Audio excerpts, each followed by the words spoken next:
Каркадияның пайдасы мен зияны. Каркадия қызыл күрең түсті сергітетін сусын. Оны Мысырда және басқа да ыстық елдерде барлық аурудан құтқаратын панацея деп санайды. Ал бізде бірнеше ретте оның жағымды дәмі үшін бағалайды. Каркадия суық және ыстық күйінде әртүрлі қасиетке ие болатындығын бәрі біле бермейді.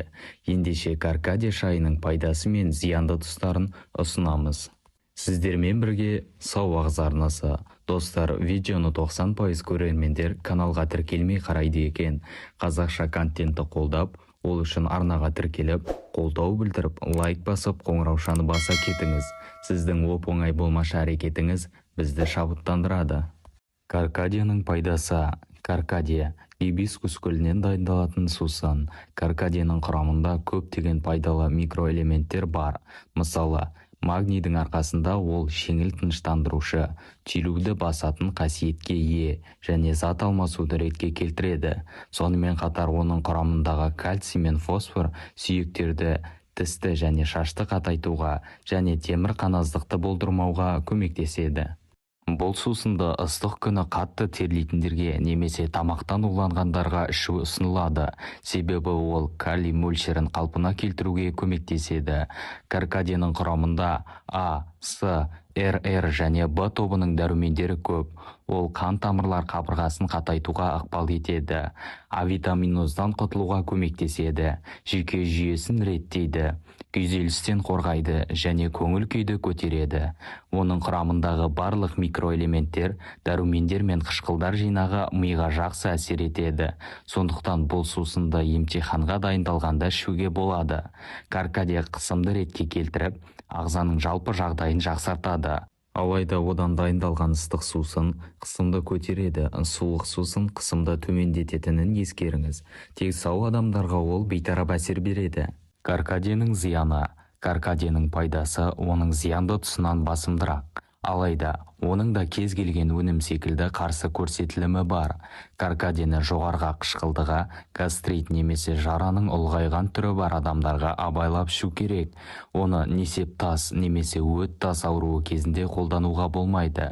Себебі ол несебайдағы құрал болып табылатындықтан бүйректегі және өт қабындағы ауыртатын тастарды қозғап жіберуі мүмкін. Сонымен қатар, каркадия кей адамдарға аллергия беруі мүмкін. Каркадияны кішкентай балаларға, соның ішінде диатезбен қиналатын балаларға бермеңіз. Жүкті және емізетін әйелдерге қауіп деңгейі орнатылмаған. Сондықтан дәрігерден кеңес алған жөн. Түріктер таңғы астан кейін бір стақан каркадия ішуді әдетке айналдырған. Дәрігерлердің айтуынша бұл тегін емес. Күніне бір кесе каркадия ішкеннің пайдасы бар көрінеді. Каркадия дегеніміз кәдімгі шай, бөрі тарақ деген гүлдің кептірілген жапырағы.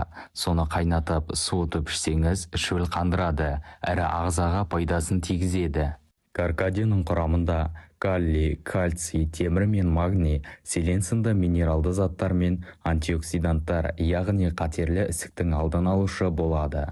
Тағы да С мен Б тобының дәрумендері бар. Әсіресе, каркадияның қан қысымының алдын алуға әрі қан қысымын емдеуге көмегі көп көрінеді. Мұны зерттеулер дәлелдеген. Каркадия қан жүрек жүйесінің жұмысын жақсартып, артериалды қан қысымын реттеуге септігін тигізеді. Күніне бір стақан каркадия ішкеннің тағы бір пайдасы. Шөптің қабынуға қарсы емдік қасиетінің арқасында ағзадан улы заттарды шығарып, тазалауға жақсы көмектесетін көрінеді. Сондай-ақ өттен сол бөлінуді жақсартып, ағзадан артық сұйықты шығарып тастауға, зат алмасымды күшейтуге, ми жұмысын белсендетуге көмектеседі. Каркадияны қалай дайындау керек? Каркадияны әйнек немесе балшықтан жасалған ыдыста дайындау керек. Себебі сусын металмен жанасқанда тұнбаның пайдалы қасиеттерін бұзатын заттар бөледі. 1,5-2 шай қасық шикізатқа немесе 3-4 бүтін гүлге 300 мм қайнаған су құйып 5-6 минутқа қалдырады. Оны ыстық күйінде де, суық күйінде де ішуге болады. Каркадияны жемістермен араластырып шөлді қандыратын сусын дайындауға болады. 2 литр сұйықтық үшін 5-6 қасық каркадия шайы, 2-3 лимон бөлігі, жалбыз жапырақтары, пышақтың ұшымен ұнтақталған даршын және дәміне қарай қант керек. Каркадияға қайнаған су құйып, 10-15 минутқа қалдырыңыз. Содан соң жалбыз, лимон, даршынды салыңыз. Тағы да 10 минут күтіп қант салыңыз. Сусынды суытыңыз және мұзбен ұсыныңыз. Қазір каркадия кең таралып, көпшілік оны ыстық елдерден кәдесый ретінде әкеліп жатады. Ол қысқы да, жазғы да мезгілге келе береді. Үйім болсын, видеоны жақындарыңызбен және достарыңызбен бөлісіңіз. Олар да осы пайдалы ақпаратты біліп жүрсін. Каналға тіркеліп лайк басып, комментарий жаза кетіңіз. Келесі видеода кездескенше сау саламатта болайық. Ауырмаңыздар, дендеріңіз сау болсын. Сіздермен бірге сау ағза арнасы.